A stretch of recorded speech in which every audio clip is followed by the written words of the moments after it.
ఇంతకుముందు వీడియోలో మనము చిన్నపిల్లల గురించి మాట్లాడుకున్నాం కదా.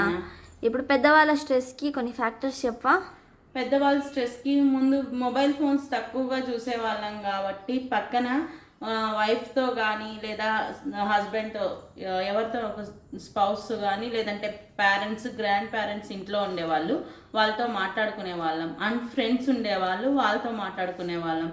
అండ్ కొంచెం దూరం వాకింగ్ చేసుకుంటూ వేరే వాళ్ళ ఇళ్ళకి రీచ్ అవ్వడం అట్లాంటివి చేసేవాళ్ళం. ఇప్పుడు ఎక్కడికి వెళ్ళాలన్నా కార్లు బైక్లు వెళ్తాము, లేదంటే ఫోన్లో మాట్లాడతాము. కాబట్టి కొంచెం స్ట్రెస్ ఎక్కువగా ఉంటుంది. ఫాస్ట్గా కట్ చేసేస్తాం కదా ఇప్పుడు జనాల్ని, అందుకని కొంచెం ఆ విధంగా ఉంటుంది. అండ్ ఫైనాన్షియల్గా ముందు ఎక్కువగా ఆలోచించే వాళ్ళం కాదు.